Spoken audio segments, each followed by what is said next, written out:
Hi friends, welcome to Diwakar physics. चलिए हम binomial theorem class 11 का जो 2021 के लिए जो सैम्पल क्वेश्चन दिया है, स्पेसिमेन क्वेश्चन, उसको हम सॉल्व करेंगे। ये मिडिल टर्म के बारे में है, ठीक है। तो क्योंकि हम जो बाइनोमियल थ्योरम क्या है, थोड़ा सा मैं इंट्रोडक्शन देना चाहता हूँ। जैसे क्या होता है कि a प्लस बी का स्क्वायर हम कर लेते हैं, है ना। a square plus 2ab plus B square. फिर a प्लस बी क्यूब का हम कर लेते हैं, है ना। a cube plus 3a square b plus 3ab square plus b cube, है ना। तो ऐसे ही a प्लस बी पावर 4, ऐसे करके a plus B power n का क्या एक्सपांशन होगा। देखिए ये बढ़ते जा रहा है, दो टर्म, दो a प्लस बी है, या स्क्वायर है तो 3 टर्म हो रहा है, क्यूब है तो 4 टर्म हो रहे हैं, है ना। तो ऐसे बहुत सारे टर्म्स आते रहेंगे। तो उसका जो एक्सपांशन होता है, जो उसका जो फॉर्मूला होता है, उसी को बोलते हैं बाइनोमियल थ्योरम, ठीक है। तो इसका फॉर्मूला क्या है, NC0।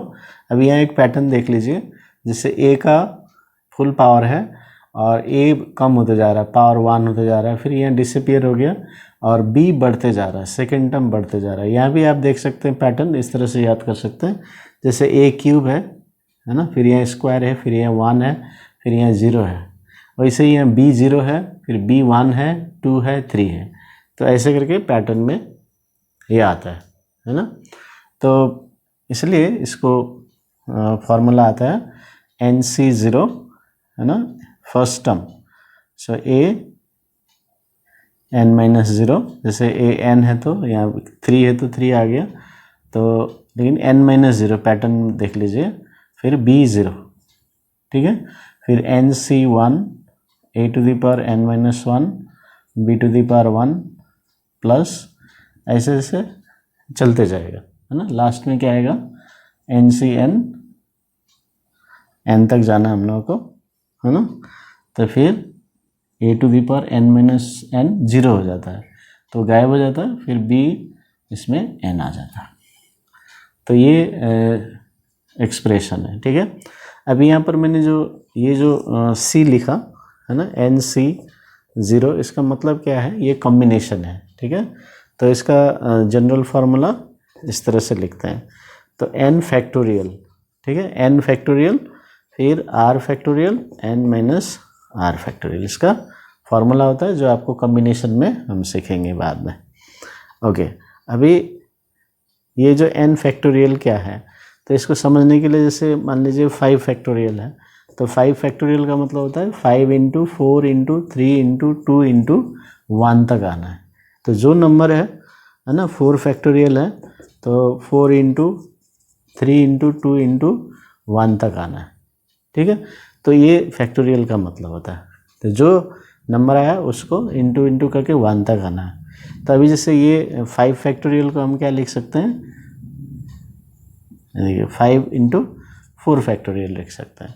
फिर 4 फैक्टोरियल को क्या लिख सकते हैं, 4 इंटू 3 फैक्टोरियल भी लिख सकते हैं, या 3 इंटू 2 फैक्टोरियल लिख सकते हैं, क्योंकि उसके आगे तक 1 तक जाएगा।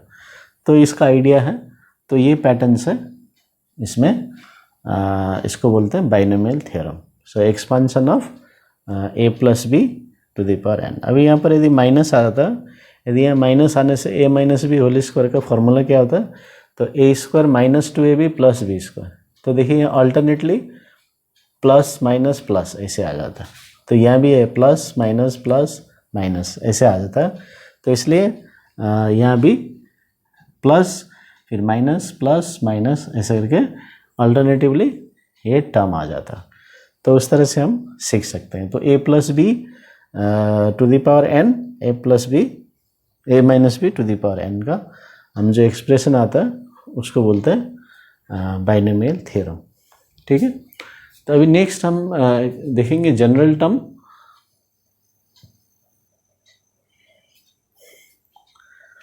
तो जैसे हम ये जो टर्म है ना, इस एक्सप्रेशन में, ये जो इस एक्सप्रेशन में ये जो टर्म है, ये सेकेंड टर्म है ना। तो सेकेंड टर्म में क्या हो रहा है, NC1 आ रहा है। है ना। तो इसलिए यदि हम मान लीजिए आप सेकेंड टर्म लिखना चाहते हैं तो इसका मतलब आ रहा है NC2 a to the power n minus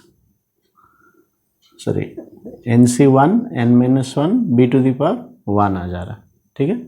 और यदि T3 हम लिखेंगे तो अगला टर्म आप पैटर्न में बोल सकते हैं NC2 a to the power n-2, ये माइनस करना है और b में यहाँ 2 लगा देना, ठीक है।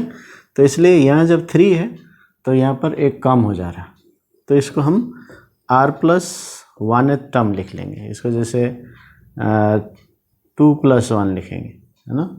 तो ये 2 लिख सकते हैं, ये T3 है, थर्ड टर्म है, क्योंकि ये 0 से शुरू होता है इसलिए ये एक कम लिखना पड़ता है, यही बात है यार, कुछ नहीं। तो r+1th टर्म क्या हो जाएगा, तो NCr a n-r b to the power r। तो ये आपका जनरल टर्म है, ठीक है। तो ये आप याद कर लीजिएगा, ये general term for a plus B to the power n, NCr a n-r, n हो गया टोटल पावर, जैसे इस केस में पावर 10 दिया है तो n 10 हो जाएगा, ठीक है।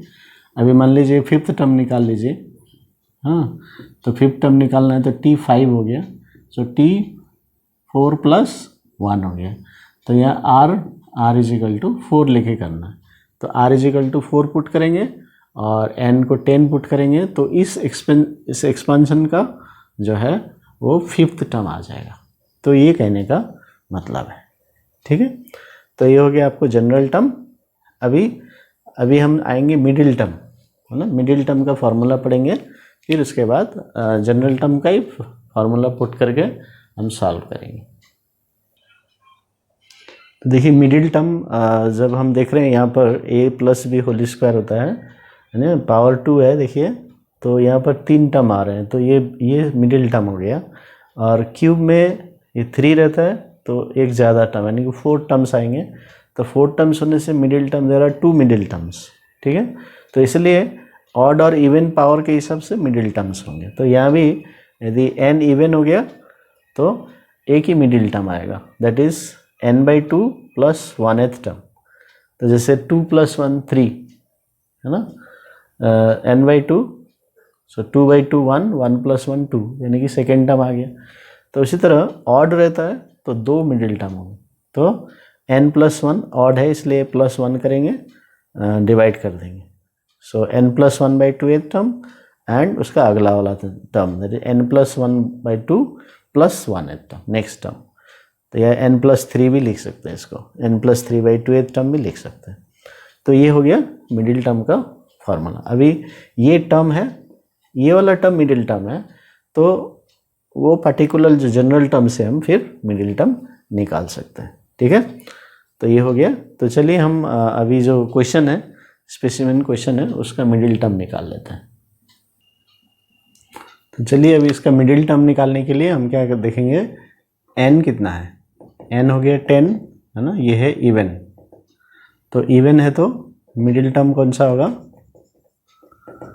So middle term will be n/2 + 1th term,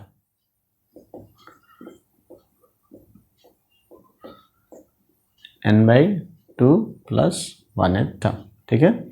तो ये टर्म है, तो इसमें आप 10 पुट कर दीजिए,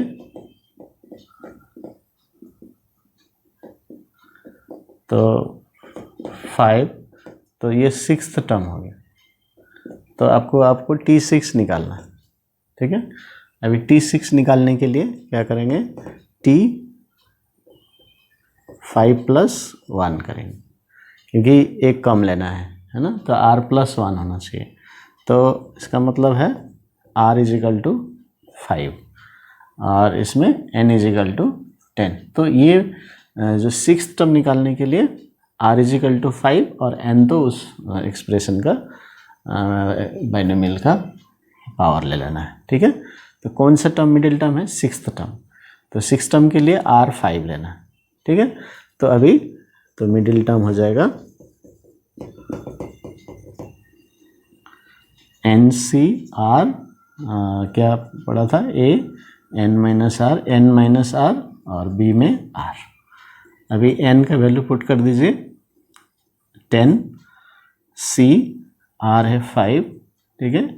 ए कितना है, ये जो ए है आपका x बाई वाई और b है y बाई एक्स।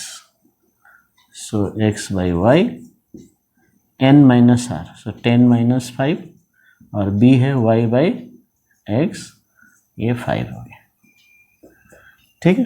तो ये इतना समझ में आ गया, ये वाला सेटिंग है ना। चलिए अभी आगे हम इसको सॉल्व करेंगे। अभी आपको सॉल्व करना है, ये इसे सिंप्लीफाई करना है और इसको जो एन सी आर क्या सिखाया था मैंने, जो एन सी आर का N factorial by R factorial फिर एन माइनस आर फैक्टोरियल, ये तो एन फैक्टोरियल बना 10 फैक्टोरियल फिर 5 फैक्टोरियल फिर 10 माइनस 5 फैक्टोरियल, ये फिर X by Y to the power 5 y by X to the power 5, ठीक है। तो ये इतना आ गया। अभी इसको कैसे सॉल्व करेंगे, 10 है ना, 9 8 इंटू 7 इंटू 6 इंटू 5 फैक्टोरियल तक लिखिए, पूरा लिखने की ज़रूरत नहीं है। इधर 5 फैक्टोरियल है उसका फैक्टर तो वो कट जाएगा, और ये 5 फैक्टोरियल से इसको काट सकते हैं। तो ये जो 5 फैक्टोरियल है इसको आप लिख सकते हैं 5 इंटू 4 इंटू 3 इंटू 2 इंटू 1। तो ये लिखें, फिर x to the power 5 by Y to the power 5 into Y to the power 5 by X to the power 5। तो ये सिंप्लीफिकेशन हो गया। अभी यहाँ आप देख रहे हैं, अभी इसको कैंसिल कर दीजिए, ये कैंसिल हो गया तो एक्स वाई सब चला गया, ये कैंसिल हो गया और इधर से अब बाकी कैंसिल कर दीजिए। 5 टू जा 10 कैंसिल हो गया, 4 टू जा 8 हो गया है ना, 3 3 जा 9 हो गया। तो आंसर क्या होगा, 3 इंटू 2 इंटू 7 इंटू 6, सो 6 इंटू 6 36 इंटू 7 42 252। तो ये मिडिल टर्म आ गया 252 है ना। तो इस तरह से इसमें एक्स और वाई फ्री हो गया, तो ये फ्री चला गया, एक्स वाई नहीं आएगा उसमें, कट जाएगा, ओनली 252 आएगा। तो इस तरह से general term, middle term, binomial theorem का हम निकाल सकते हैं। Thank you.